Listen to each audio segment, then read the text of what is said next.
Bonjour à toutes et à tous, c'est Arca. Aujourd'hui, on se retrouve dans la quatrième partie du cours sur les polynômes. Donc aujourd'hui, nous nous allons intéresser à l'ensemble des polynômes. Rentrons alors dans le vif du sujet. Donc l'ensemble des polynômes à coefficient dans K est noté K crochet X. Donc c'est une K-algèbre. Démontrons-le alors. Soit lambda PQ appartenant à K fois K crochet X carré.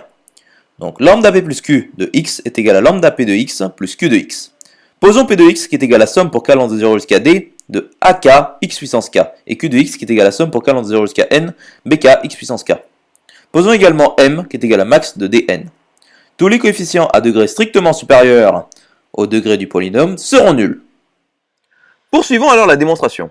Donc P de x est égal à somme pour k allant de 0 jusqu'à m de ak x puissance k. Et Q de x est égal à somme pour k allant de 0 jusqu'à m de bk x puissance k.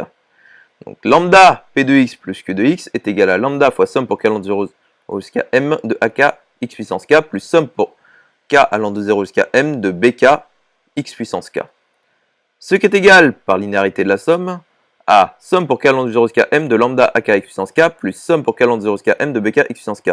Ce qui est égal, une fois de plus par linéarité de la somme, à somme pour k allant de 0 jusqu'à m de lambda ak x puissance k plus bk x puissance k. Ce qui est égal à somme pour k allant de 0 jusqu'à m de lambda ak plus bk, le tout facteur de x puissance k.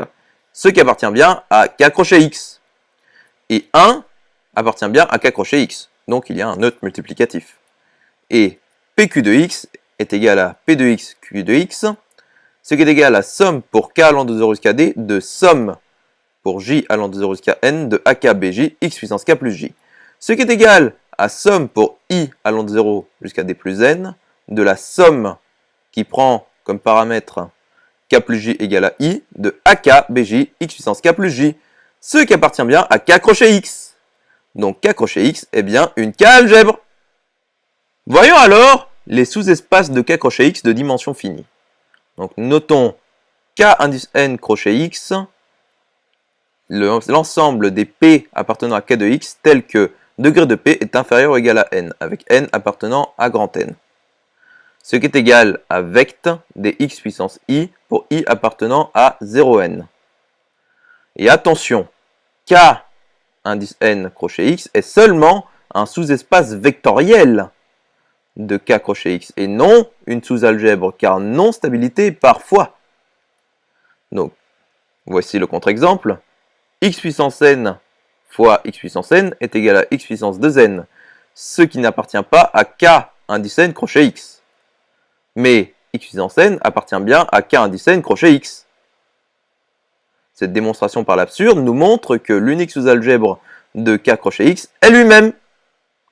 Démontrons alors que E sous-espace vectoriel de k crochet x fini équivaut à il existe un n appartenant à grand N tel que E est inclus dans k indice n crochet x. Donc l'implication réciproque est triviale. Donc voyons l'implication directe. Donc E est égal à vect des lambda UI avec i appartenant à 0d avec d appartenant à n. Donc bien sûr, les mu i sont des polynômes. Donc posons G qui est égal à l'ensemble des degrés des mu i avec i appartenant à 0d tel que d appartenant à n. Donc trivialement, celui-ci est non vide. Donc G est inclus dans n. Or, mu i avec i appartenant à 0d est fini. Donc il y a un nombre fini de degrés de i. Donc cardinal de G appartient à n. Donc G est majoré. Donc elle a un maximum. Donc posons M qui est égal au maximum de G.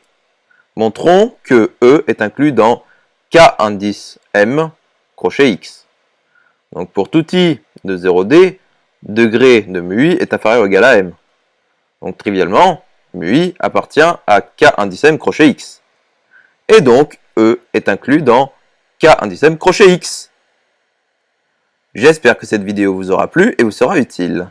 On se retrouve dans la 5e partie.